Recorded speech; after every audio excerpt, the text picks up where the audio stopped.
Hey, what's going on, guys? So for today's video, we're going to do another simple unboxing video here for this Maschinen Kreiger model kit from Wave. This is the Mk.I and Mk.II armored fighting suit set in 120 scale. And yes, this is actually a set of both the Mk.I and the Mk.II, which is kind of unusual just because of the fact that usually to have sets of more than one suit in the box, that's, and to my knowledge, really only kind of been limited to the Hasegawa 1/35 scale sets.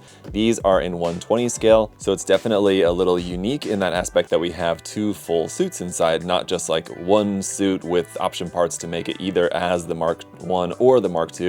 You can actually make both, so that's awesome. We've got some beautiful box art here on the front there from Yokoyama-san. There we can see both of the suits here in this desert environment and a vehicle there in the background. I can't quite make out exactly what that is though. You guys can let me know in the comments. But the ends of the box just going to feature the same thing here, and you can see in the code is the MSRP down here at the bottom of 4,200 yen. And this is in the kind of typical small size box that we see for a lot of these suits, but it's too packed in there, so it does actually feel quite packed full. On this side of the box, we've got our painted samples of the Mk.I front and rear view and the Mk.II front and rear view there as well, painted in kind of matching color schemes there, but you can see different markings and obviously some small differences in the suit designs, and then our pilot head parts there for the two of them as well. Around on the opposite side, as you saw briefly there before, we've got a little bit of text there in Japanese about Maschinen Kreiger there, and again images of the painted kits and the armored fighting suit there. And with that, let's go ahead and pop it open. Now we're going to have our runners, which look to be, in this case, aside from the clear runner,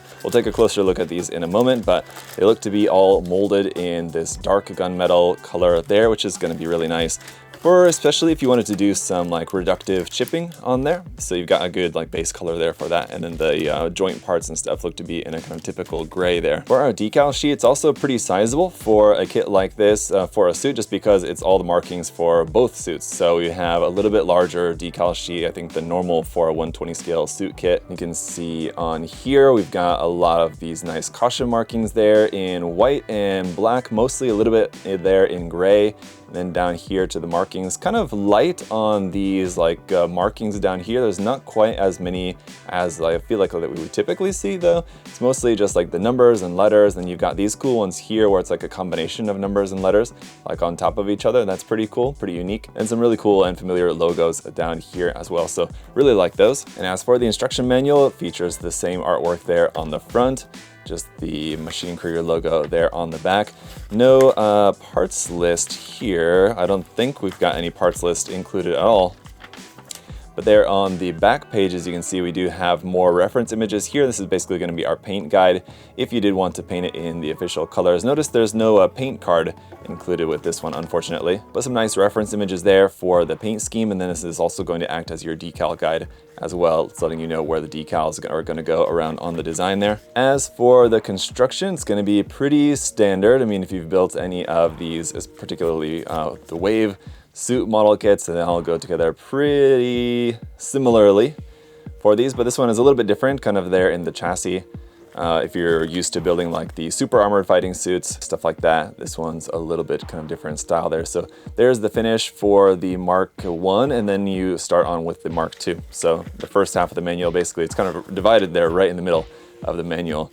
First half is for the Mk.I, the second half is for the Mk.II.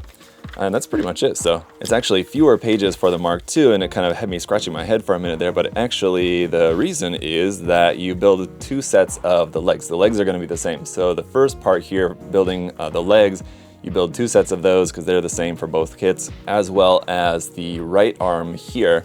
And then it's only starting from the left arm and the chassis that it's different for the two kits. So anyway, kind of interesting. And then you can also see is another kind of small difference here in the manual. For the Mk.I, you have this light gray border, and for the Mk.II, you've got this dark gray border there. So just kind of interesting differences, and then white border for the parts that are doubled. So just something to kind of give you a little visual indicator. All right, so taking a look at the runners then here, this clear runner is actually runner E, just marked AFS there on the top. And you can see there is going to be 4 different clear canopy parts there. And then here in this dark, slightly brownish gray here, the AFS F runner here, this one is going to be in that softer material there for the joint parts as well as the hose parts. And obviously we've got 2 of this runner here for the 2 kits. So there's all those. And the rest of the runners then are all, as I said before, here going to be molded in this kind of dark gunmetal, sort of dark silver molded plastic color here, which looks really nice. Here's the A runner we've got 2 of. And so this is parts there for the chassis, some of the armor flaps, parts for the legs and all that here.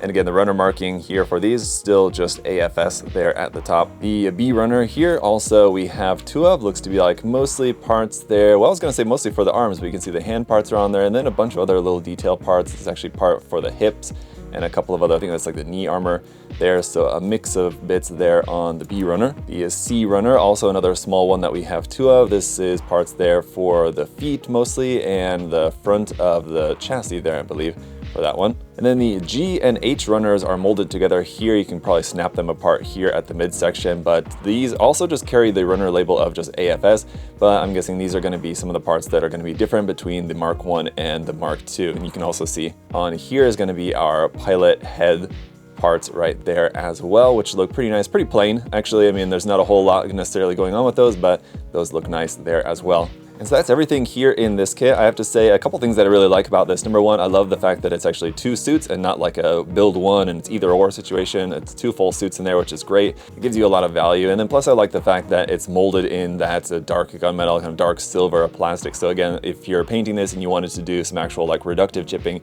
as you're chipping the paint away, like from the edges or from wherever, it's going to give you this dark silver, kind of very realistic metallic looking metal color plastic there underneath the paint, so it's great for that. So it's definitely a very conscious decision to mold the kit in a color like that, I feel like. So that's gonna be it for today's video. We were just popping the top on this. I'm definitely looking forward to building this set though. They look really nice, so I'll post up about that further in the future. But for now, hope that you guys enjoyed taking a look here at this set from Wave. I've got a lot more to come in the future, so make sure you're subscribed to not miss any future videos. And if you want to check out some more model kits, paints, tools, supplies, and all that good stuff, check the link in the video description to US at Gundam Store down there below. And as always, guys, if you enjoyed the video, make sure to leave a like. I really appreciate your support. Thank you so much. Until next time, hope you're doing well. I'll see you guys later. Bye-bye.